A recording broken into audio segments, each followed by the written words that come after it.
అభివృద్ధి పర్యావరణం రెండు వేరువేరు కావు. అభివృద్ధి పేరుతో పర్యావరణాన్ని దెబ్బతీయటం ఏమాత్రం సమర్థనీయం కాదంటున్నారు నిపుణులు. ఈ నేపథ్యంలో ఆరావళి పర్వతాలను కాపాడుకోవటంలో సుప్రీంకోర్టు ఇటీవల క్రియాశీలకంగా వ్యవహరించిన తీరును పర్యావరణవేత్తలు అభినందిస్తున్నారు. పర్యావరణ విషయంలో ఇప్పటికైనా పాలకుల మైండ్ సెట్ మారాలంటున్నారు నిపుణులు.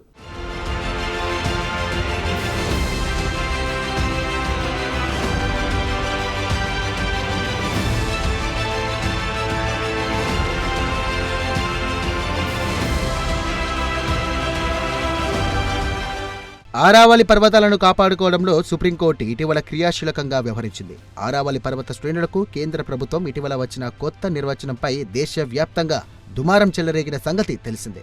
ఈ నేపథ్యంలో సుప్రీంకోర్టు తాజాగా కీలక నిర్ణయం వెలువరించిన సంగతి తెలిసిందే. ఆరావళి పర్వత శ్రేణులకు నిపుణుల కమిటీ ఇచ్చిన ఏకరూప నిర్వచనాన్ని ఆమోదిస్తూ గత నెలలో ఇచ్చిన తీర్పును తనకు తాను నిలుపుదల చేస్తూ కీలక ఉత్తర్వులు జారీ చేసింది. అంతేకాదు, కొత్త కమిటీ ఏర్పడేంత వరకు నిలుపుదల ఉత్తర్వు అమల్లో ఉంటుందని సుప్రీంకోర్టు త్రిసభ్య ధర్మాసనం వెల్లడించింది.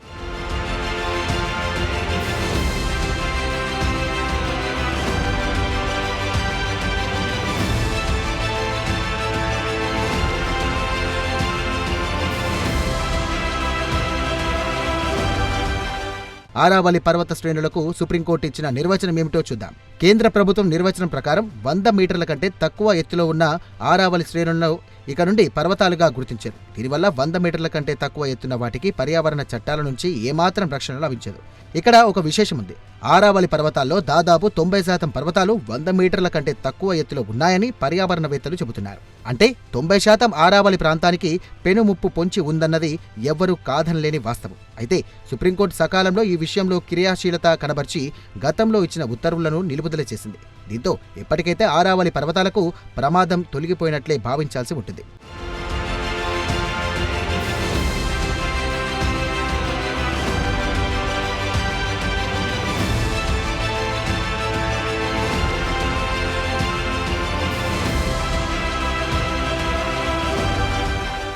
ఇక్కడ ఒక విషయం ప్రస్తావించుకుని తీరాలి. 2021లో కేరళలో భారీ వానలు కురిశాయి. జనజీవనం అల్లకల్లోలంగా మారింది. పదుల సంఖ్యలో జనం చనిపోయారు. పైకి చూడటానికి ఇదంతా ప్రక్రియ విపత్తుగానే కనిపిస్తుంది. అయితే దీనిని ప్రక్రియ విపత్తుగా భావించకూడదంటున్నారు పర్యావరణవేత్తలు. ఇలా తరచూ భారీ వర్షాలు పడడానికి, వాగులు వంకలు పొర్లి ప్రవహించడానికి మానవ తప్పిదాలే ప్రధాన కారణమంటున్నారు నిపుణులు.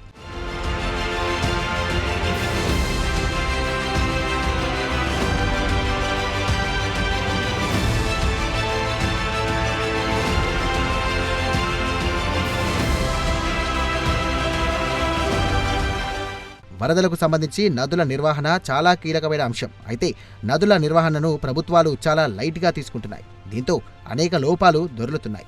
అలాగే పర్యావరణ సమతుల్యత కూడా దెబ్బతినేలా ప్రభుత్వాలు వ్యవహరిస్తున్నాయి. అంతిమంగా భారీ వర్షాలు, వరదలు రావడం వంటివి జరుగుతున్నాయని పర్యావరణవేత్తలు చెబుతున్నారు.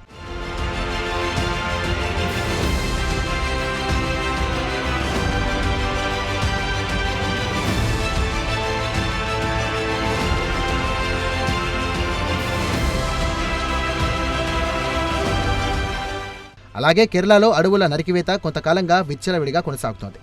దీనికి అడ్డు అదుపు లేకుండా పోయింది. ముఖ్యంగా పర్యావరణ పరంగా సున్నితమైన పర్వత ప్రాంతాలను సంరక్షించడంలోని వైఫల్యం స్పష్టంగా కనిపించింది. వీటన్నిటి ఫలితంగానే కేరళను వరదలు ముంచెత్తాయంటున్నారు పర్యావరణవేత్తలు.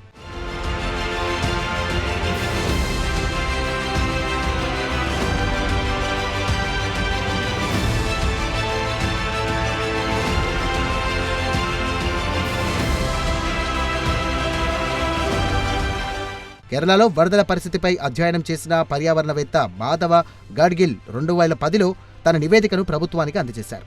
తగిన జాగ్రత్తలు తీసుకోకపోతే కేరళ భవిష్యత్తులో మునిగిపోతుందని ఆయన హెచ్చరించారు. మానవ తప్పిదాలే దీనికి కారణమవుతాయని మాధవ గాడ్గిల్ తెగేసి చెప్పారు.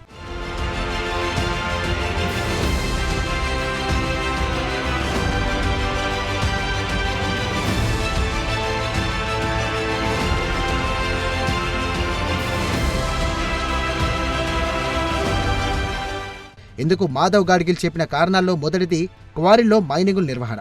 ఈ క్వారీల మైనింగ్ కారణంగా పర్యావరణం దెబ్బతింటుందన్నది మాధవ గాడ్గిల్ లేవనెత్తిన పాయింట్.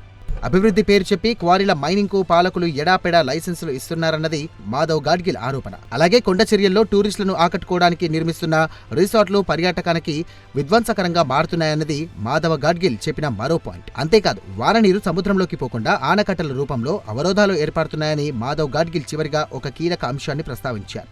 ఫలితంగా వరదలు వస్తే వాన నీరు జనం ఉన్న ప్రాంతంలోకి వెళ్తోంది, జలప్రళయం సృష్టిస్తుంది. మొత్తంగా పర్యావరణాన్ని చేతులారా దెబ్బతీసి వినాశనాన్ని మనమే కొని తెచ్చుకుంటున్నామన్నది స్థూలంగా మాధవ్ గాడ్గిల్ కుండ బదులు కొట్టారు.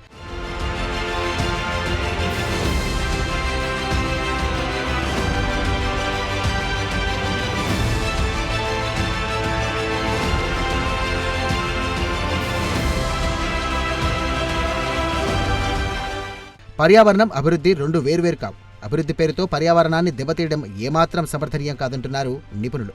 ఈ నేపథ్యంలో ఇప్పటికైనా పాలకుల మైండ్ సెట్ మారాలి. వరదలు, ప్రకృతి విపత్తుల నుండి ప్రజలను రక్షించడానికి అవసరమైన చర్యలు తీసుకోవాలి. మాధవ్ గాడ్గిల్ నివేదికలోని అంశాలపై ఫోకస్ పెట్టాలంటున్నారు పర్యావరణవేత్తలు.